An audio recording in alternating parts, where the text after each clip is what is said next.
আসসালামু আলাইকুম সবাইকে। ঈদ মোবারক। আশা করি সকলে ভালো আছেন।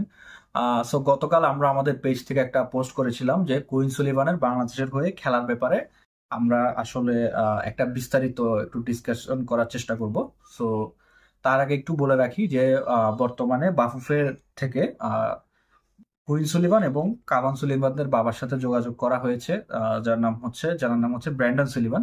ব্র্যান্ডন সুলিভানের সাথে যোগাযোগ করা হয়েছে রোনান এবং ডেকলাইন সুলিভানের বাংলাদেশের হয়ে খেলার ব্যাপারে। সো এখন কুইনের বেলায় যদি আসি, এখানে আসলে অনেকগুলো প্রশ্ন এসে যায়।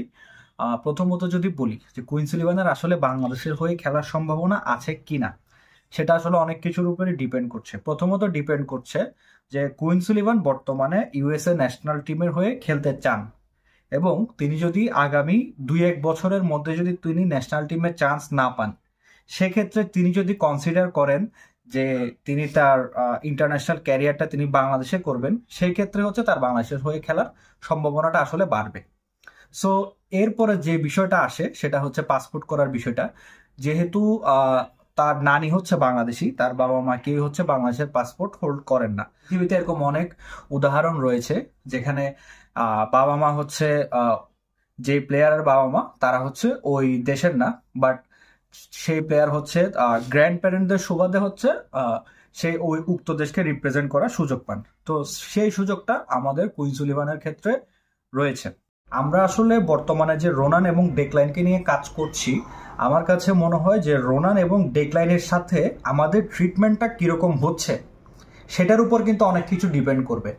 যদি আমরা তাদের সাথে প্রপার ট্রিটমেন্টটা দিতে পারি, হ্যাঁ, যদি আমরা তাদেরকে প্রপার ইউটিলাইজ করতে পারি, তাদেরকে যথাযথ সম্মানটা দিতে পারি, তখন তাদের ফ্যামিলির কাছে একটা পজিটিভ ফিডব্যাক যাবে যে বাংলাদেশের যারা ম্যানেজমেন্টটা আছে তারা তাদেরকে ভালো ট্রিট করতে পেরেছে।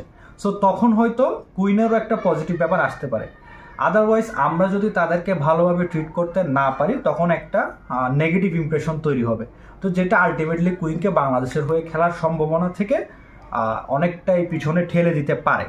এবং আমরা সবসময় হচ্ছে আশাবাদী মানুষ, আমরা মানুষকে আশা দেখাই, আমরা কখনো নিরাশ হই না, যেটা সত্যি কথা।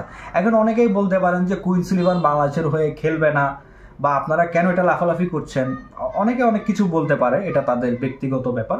বাট আমরা আমাদের জায়গা থেকে আমরা কখনো আশাহত হই না, আমরা প্রচণ্ড আশাবাদী মানুষ। আমরা একটা নীতিতে বিশ্বাস করি যে যেখানে যদি 1% সুযোগ থাকে, আমাদের 99% বিশ্বাস থাকে সেই জায়গায়। তো সেই জায়গা থেকে আমরা সবসময় কাজ করি। হামজার ক্ষেত্রেও ব্যাপারটা হয়েছে সেরকম, যে হামজাও একসময় মনে হচ্ছিল যে বাংলাদেশের হয়ে হয়তো হামজা কখনোই খেলবে না, বাট আমরা তখনও আসলে আশা ছাড়িনি। আমরা জিনিসটা নিয়ে আলোচনা করে গেছি, বা আমাদের যারা সহযোদ্ধা বলেন বা আমাদের যারা সাথের অন্যান্য প্ল্যাটফর্ম আছে তারাও জিনিসটা নিয়ে আলাপ আলোচনা করে গেছেন। সো আমার মতে আসলে কুইনের জিনিসটাও হয়তো চেঞ্জ হতে পারে, আগামী 2 বছর হোক বা 1 বছর হোক বা 3 বছর হোক। আমরা এখনো আশা রাখছি যে জিনিসটা চেঞ্জ হওয়া সম্ভব। সবাইকে ধন্যবাদ।